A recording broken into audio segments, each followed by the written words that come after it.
রাতে দোকান বন্ধ করে যাওয়ার সময় বিরিয়ানি।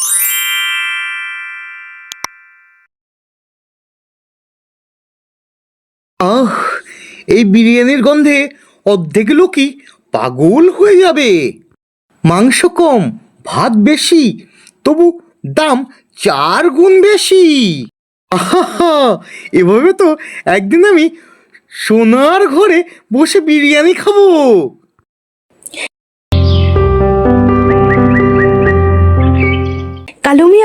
কালুমিয়া, 1 প্লেট বিরিয়ানি দাও তো।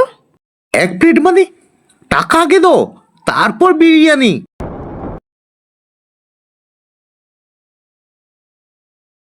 এত দাম নিচ্ছ কেন? হ্যাঁ, কালু ভাই, 1 প্লেট বিরিয়ানি দাও না, আমি খাবো।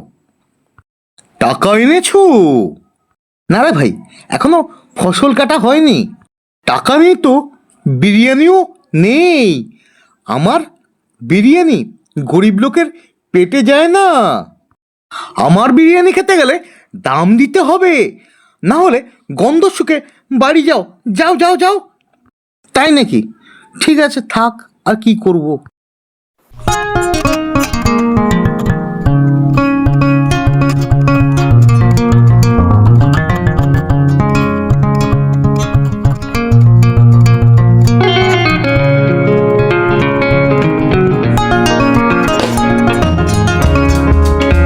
জানিস লঘু, কালু মিয়ার লোভ হচ্ছে আকাশ ছোঁয়া।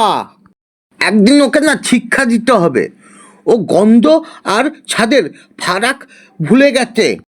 ওকে গন্ধ আর ছাদের ফারাক বুঝিয়ে দিতে হবে। গোপাল, আমি তোকে বরঞ্চ একটা হাঁড়ি দিচ্ছি, হাঁড়িটা নিয়ে যা। এটা ওই বিরিয়ানি দোকানে রেখে দিবি, তাহলেই কাজ হয়ে যাবে।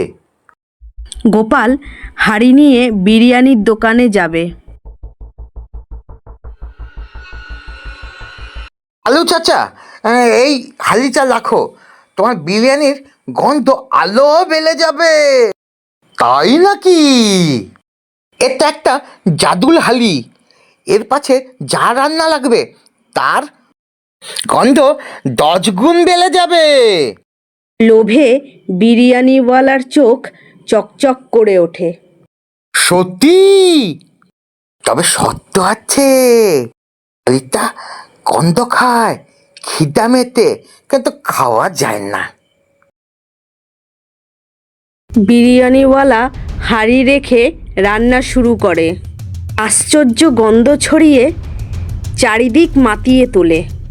গ্রামবাসী ভিড় জমায়। যা, বিরিয়ানির গন্ধেই তো মাথা ঘোরাচ্ছে। এই গন্ধ তো আগের থেকেও 10 গুণ বেশি। আরে, এই হাড়ির জন্য তো আমার খদ্দের অনেক বেড়ে গেছে। আমার তো টাকা গুনে গুনে হাত ব্যথা হয়ে যাবে। গন্ধেই পেট ভরে গেছে, আর খাবো না, আমরা আসি।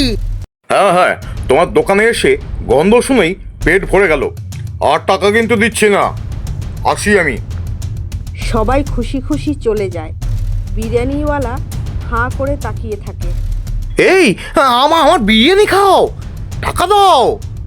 আরে, গন্ধ শুনে চলে গেলেই হবে? আমার হাড়িটাই তো জাদুর, সেই জন্য আমাদের সব খিদে মিটে গেছে।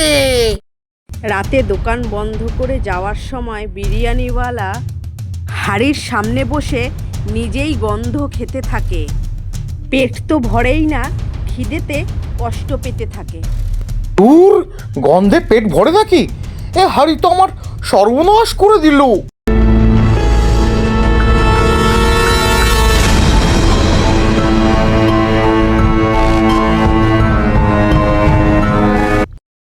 ঠিক তখন এক ভুতুড়ে অতিথি কালো পোশাক পরে হাজির হয়। কালো মিয়া, আমাকে 1 প্লেট বিরিয়ানি দাও। কে কে তুমি কে? আমি গন্ধভূত, গন্ধ খাই, খাওয়ার লাগে না। তোর হাড়ির গন্ধ আমার খুব ভালো লেগেছে। হ্যাঁ, গন্ধভূত? এখন থেকে আমি প্রতিদিন তোর দোকানে বসবো আর গন্ধ খাবো, আর সবাইকে বলবো এসো গন্ধ খাও আর পেটটা ভরাও।